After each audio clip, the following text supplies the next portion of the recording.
ప్రేక్షకులు చాలామంది అన్ని భాషల్లో మిమ్మల్ని గుర్తుపట్టిన హిందీ పాటలు మీరు పాడినవి కొన్ని రావాల్సినంత అప్పుడు మీరు పాడారా అని ఆశ్చర్యపోయే కొన్ని సాంగ్స్. ఇది సాహెబ్ అనే పిక్చర్లో నేను బపీ లహరి ఒక పాట పాడాను, యార్ బినా చైన్ కహా రే, యార్ బినా చైన్ కహా రే, ప్యార్ బినా చైన్ కహా రే, సోనా నహీ చాందీ నహీ యార్ తో మిలా అరే ప్యార్ కర్లే. ఈ పాట చాలా పాపులర్, కానీ చాలామందికి నేను పాడానని తెలియదు. తర్వాత ఇంకోటి bol baby bol rock and roll అనే పాట, నేను కిషోర్ కుమార్, అది కూడా ఎవరికి తెలీదు.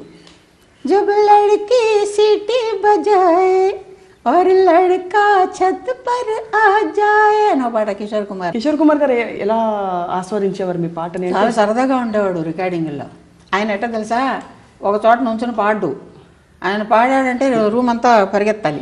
మీరేమో అందుకని ఏం చేసేవాళ్ళు, ఇంత ఎత్తున స్టూల్ పెట్టేవాళ్ళు, చైర్ కూడా కాదు స్టూల్, దాని మీద కూర్చోవాలి. ఆయన ముందర స్టాండ్ పెట్టి పేపర్ పెడతారు, దాని మీద కూర్చొని పాడాలి, లేకపోతే ఒక చోట నిలవడు, దున్నేస్తాడు అంతా.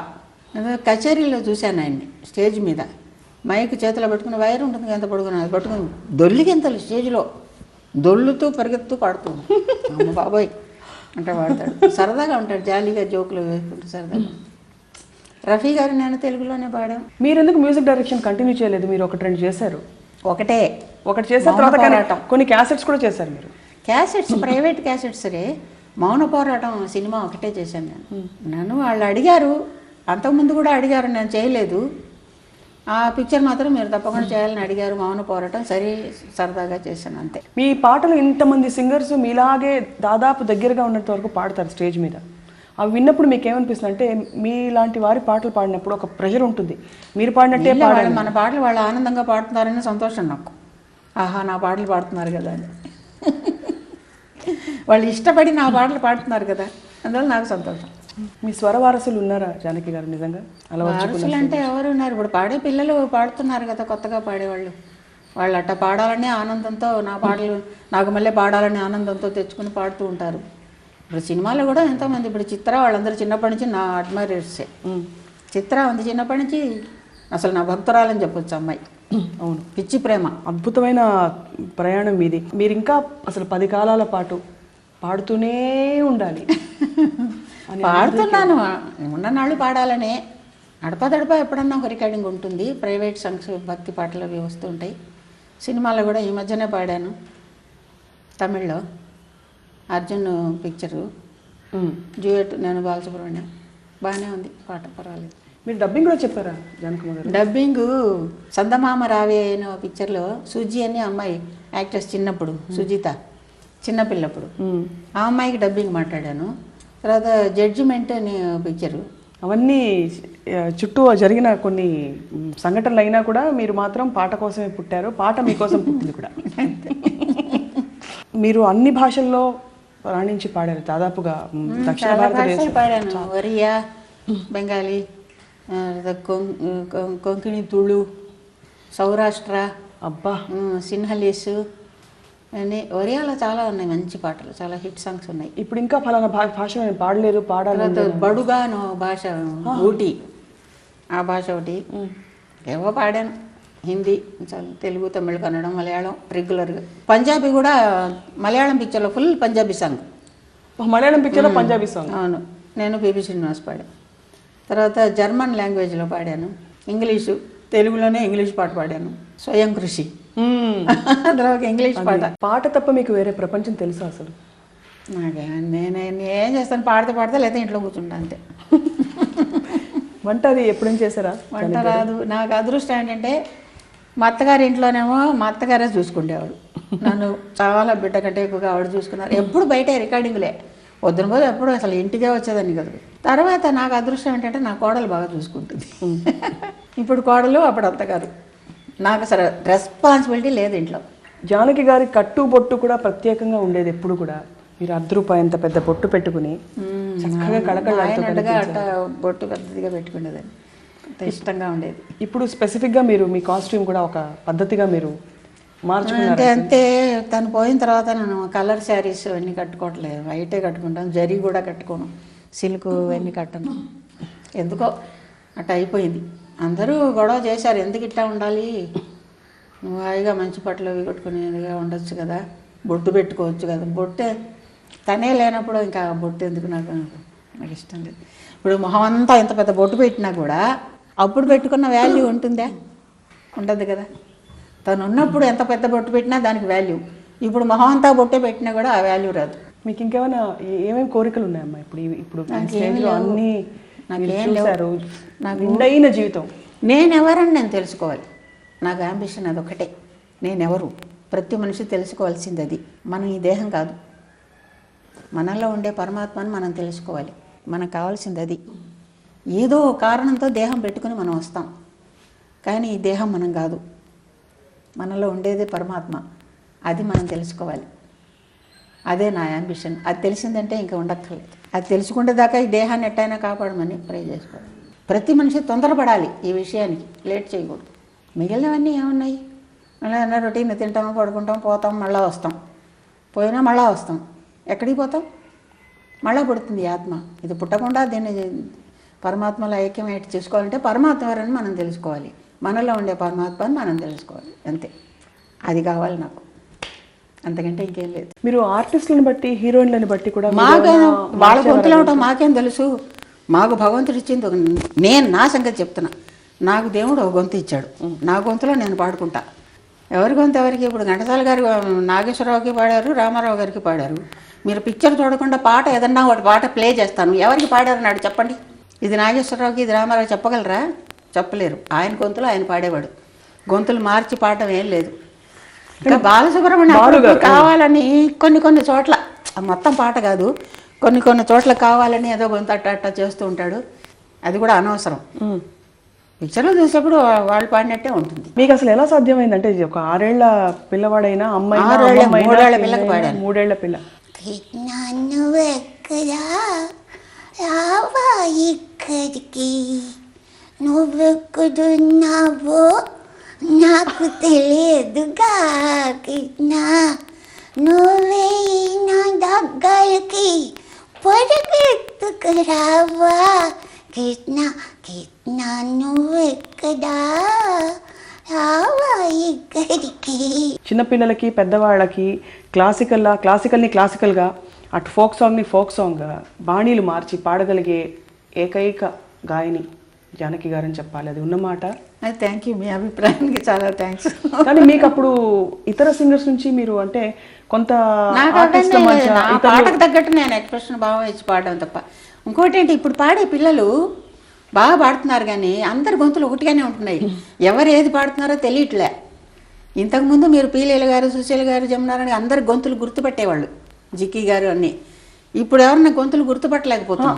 మీ తరంలో కొద్దిగా కాంపిటీషన్, పోటీ తత్వం ఉండేదా ఇతర సింగర్స్ నుంచి? పోటీ అంటే ఏముంది, ఎవరికి కావాలి. ఇప్పుడు మీరు ప్రొడ్యూసర్ అంటే నన్ను మీరు నేను కావాలని అడుగుతారు, నేను వచ్చి పాడతాను. ఇప్పుడు ఇంకో ప్రొడ్యూసర్ సుశీల్ గారు కావాలంటే ఆవిడ వెళ్ళి పాడుతుంది, అంతే తప్ప ఆవిడ అక్కడ పాడుతుంది నేను ఎందుకు పాడకూడదు, నన్ను ఎందుకు పిలవకూడదు, ఇట్లాంటివన్నీ ఏమి ఉండవు. ఎవరిని పిలిస్తే వాళ్ళు వెళ్ళి పాడతాం అంతే. ఒక్కొక్క విషయం వింటూ ఉంటే, కానీ మీరు ఒక్క పాట పాడితే నాకు చాలా ఆనందంగా, ఒక పల్లవి అయినా సరే, ఒక్క సాకి అంటాను, మీ ఏదైనా సరే మీ ఇష్టం.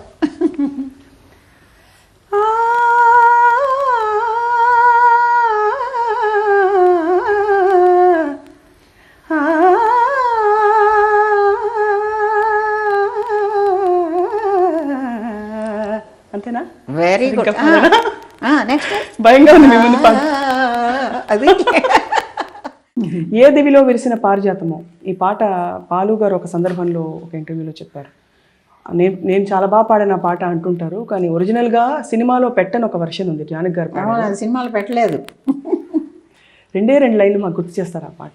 ఈ దివిలో విరిసిన పారిజాతము, ఏ కవిలో మెరిసిన ప్రేమ గీతము, నామదిలో నీవై నిండిపోయనే. అందరూ మ్యూజిక్ డైరెక్టర్స్ వర్క్ చేశారు, కానీ ఇళయరాజా గారి పాటల హవా నడిచినప్పుడు ఆయనకేంటో మరి అది నేను పాడితే ఆయనకి సాటిస్ఫాక్షన్ ఉండేది, ఆయన ఫుల్ సాటిస్ఫాక్షన్. ఒక సింగర్ పాడినప్పుడు కొంతమందికి ఫుల్ సాటిస్ఫాక్షన్ ఉంటుంది. ఇప్పుడు అంతకుముందు ఎంఎస్ విశ్వనాథరామూర్తి వాళ్ళ మ్యూజిక్లో అంతా ఎక్కువ సుశీల్ గారే పాడేవారు. ఇళయరాజా వచ్చిన తర్వాత అన్నీ ఎక్కువ నేనే పాడాను.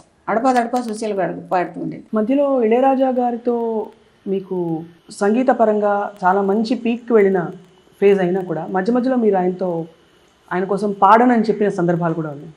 ఉన్నాయి కొన్ని అప్పుడప్పుడు 1 నెల 2 నెలలు పాడకుండా వదిలేయడం. అతను ఎక్కడికి వెళితే అక్కడికంతా వచ్చి నా పాట చెడిపోతున్నాయి, ఎందుకు పాడలేదని గొడవ పెట్టడం, ఇట్లాంటివన్నీ జరిగినాయి చాలా. అంటే ఎలాంటి సందర్భాల్లో అభిప్రాయ భేదాలు వచ్చేవి? లేక మీరు ఒక పాట రికార్డింగ్ అప్పుడు సరే రికార్డింగ్ అడిగాడు, సరే నేను ఒప్పుకున్నాక ఏంది ఎంఎస్ విశ్వనాథన్ ఒకే స్టూడియోలో ఆర్ఆర్ థియేటర్లో ఇళయరాజా పాట, ఏవిఎంసీలో విశ్వనాథన్ పాట రికార్డింగ్.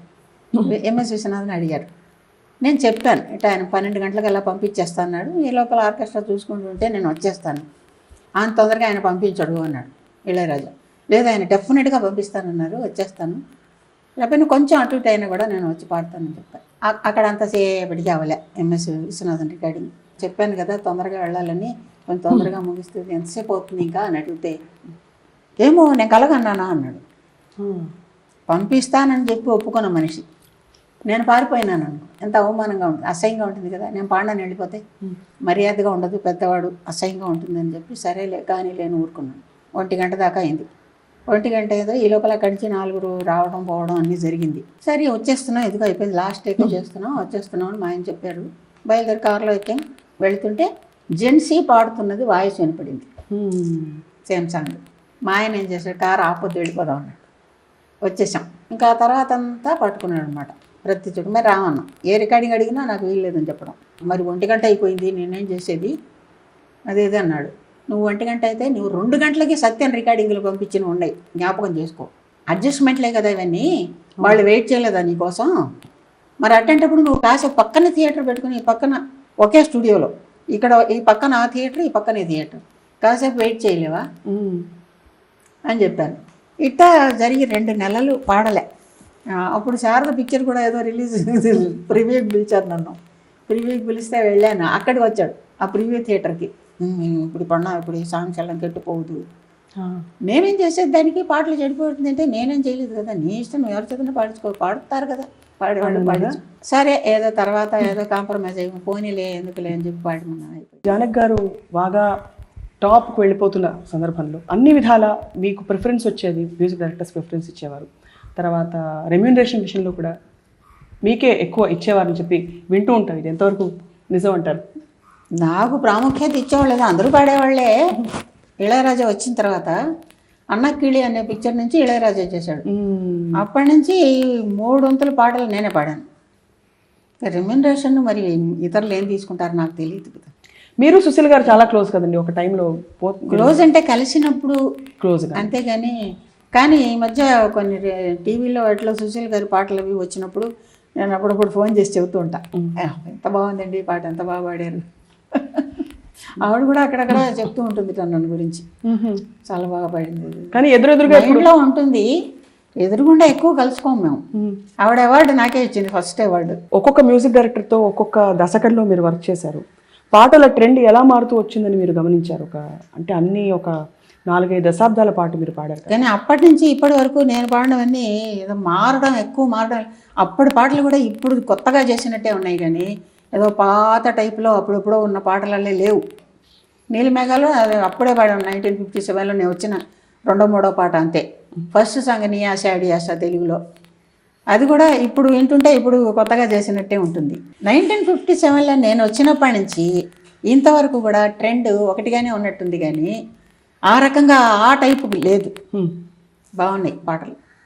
ఒక విధంగా సైగల పాటలు కూడా ఒక రకంగానే ఉంటాయి ఇప్పుడు విన్నప్పుడు.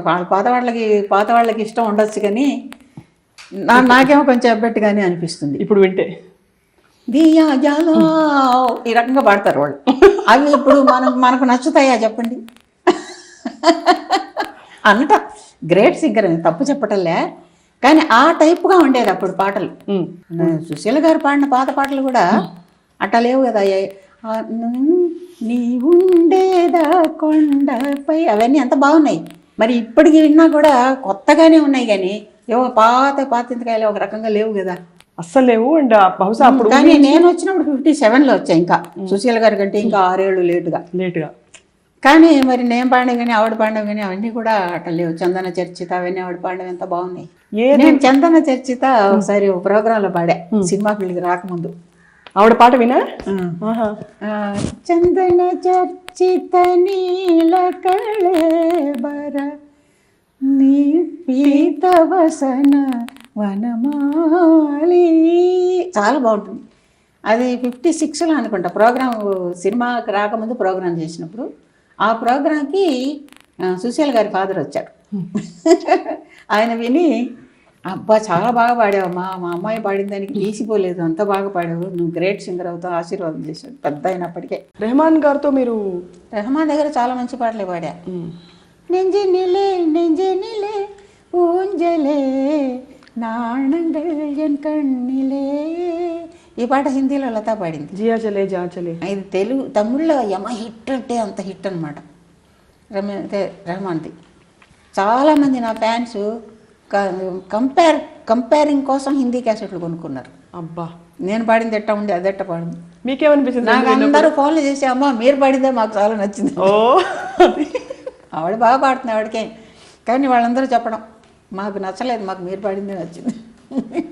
తర్వాత ఇంకోటి మార్గళి తింగళల్లవా అని ఒక పాట చాలా హిట్ సాంగ్ రెహమాన్దే.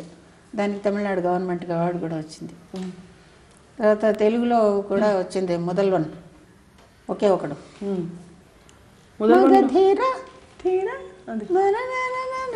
అది తమిళ్లో పాడాను, తెలుగులో పాడాను. ఎర్రాన్ని కుర్రదాన్ని గోపాల అదొకటి, అది కూడా రెహమానే. అది హిందీలో తెలుగులో తమిళ్లో కూడా నేనే పాడా. ఒట్టగత్త కట్టికో అదొకటి, కొంటగాన్ని కట్టుకొని వస్తుంది తెలుగులో. అది రంగీలా, అందులో కూడా ఎప్పుడో అప్పుడు కలంటు రాని కన్నులు ఎందుకు అని ఒక పాట. ఇంకొకటి యాయిరే యాయిరే అనేది. ఆ 2 పాటలు తెలుగులో నేను పాడాను, రెహమాన్దే. సిరిమల్లె పూలా కనిపిస్తున్నారు మీరు. అన్నీ మంచి పాటలు. గున్న మామిడి కానీ, గున్న మామిడి కొమ్మ మీద గూళ్ళు 2 ఉండేవి, ఒక గూటిలోన కోయిలుండేది, ఒక గూటిలోన చిలకుండేది, గున్న మామిడి కొమ్మ మీద గూళ్ళు 2 ఉండి. నవ్వుతూ ఆడవడం, ఏడుస్తున్నావడం. సిరిమల్లె పువ్వా అది తమిళ్లో national award, first national award ఆ పాటకి. తర్వాత తెలుగులో తీశారు. తెలుగులో తీసినప్పుడు చక్రవర్తి వేరే పాట ట్యూన్ చేశాడు, అది వినిపించాడు కూడా, చాలా మంచి పాట చేశాడు. కానీ వాళ్ళు ప్రొడ్యూసర్లు అంటే మాకు సెంటిమెంటల్గా మాకు అదే కావాలి అని చెప్పి ఆ ట్యూనే పెట్టించారనమాట. మిగిలిన పాటలన్నీ వేరేనే, అదొక్కటే ఆ ట్యూను. సిరిమల్లె పువ్వా సిరిమల్లె పువ్వా సిరిమల్లె పువ్వా చిన్నారి చిలకమ్మ, నా వాడు ఎవరే నా తోడు ఎవరే ఎన్నాళ్ళకొస్తాడే. మ్యూజిక్ ఇప్పుడు ఇంకా న్యూస్ ఛానల్స్లో కూడానండి పాటకి సంబంధించిన ఏ ప్రోగ్రామ్ అయినా సరే ఇప్పుడు ఇంకా కాంపిటీషన్స్ అన్నీ వస్తాయి కదా, పిల్లలందరూ నేర్చుకుని పాడుతున్నారు. ఇప్పుడు వాళ్ళు ఏం చేస్తున్నారు, ఇప్పుడు మేము పాడిన పాటలన్నీ ప్రాక్టీస్ చేసి మేము ఇచ్చిన ఎక్స్ప్రెషన్ మేము ఇచ్చిన మాడ్యులేషన్స్తో పాడుతున్నారు.